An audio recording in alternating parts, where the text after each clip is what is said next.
is to tell the truth. Okay. I'm going with number one. All right.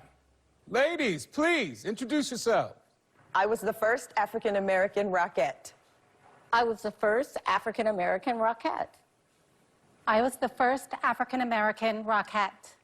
Decades after the Radio City Music Hall Rockettes were founded in 1925, I became the first African-American rockette.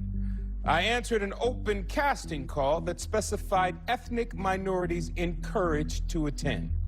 When I was selected ahead of over 200 dancers for a spot on the coveted line, I made history.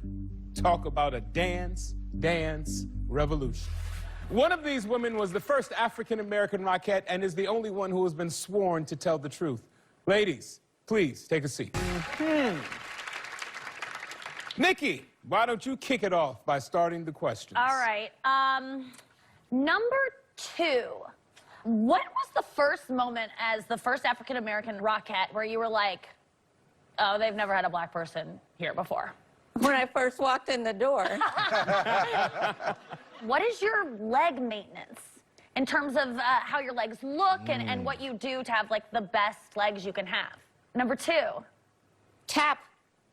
But what about just overall looks? I'm just like in terms of like shaving and like hair removal and I'm sheen. lucky. I don't have hair on my legs. Oh, now you're just bragging. I don't either.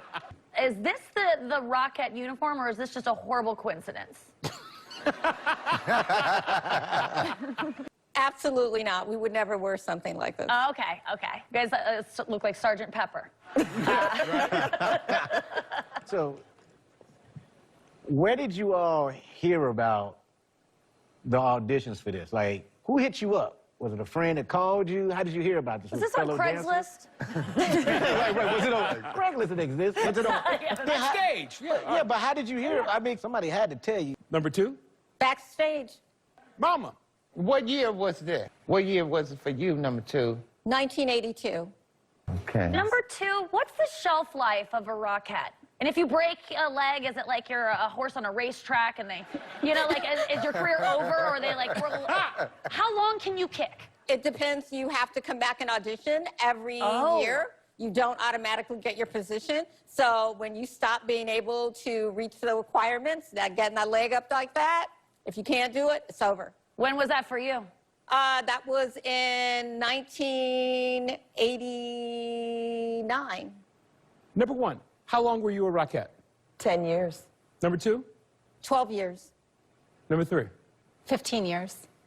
Well, I thought it was 2 until the final question. Thank you, Anthony, for asking how many years, because it just didn't add up with when you started and when you stopped. Number two, please introduce yourself. I'm Rosalind McKinney, and I've never danced on the Rockette stage, but I rock the Zumba floor. Yes.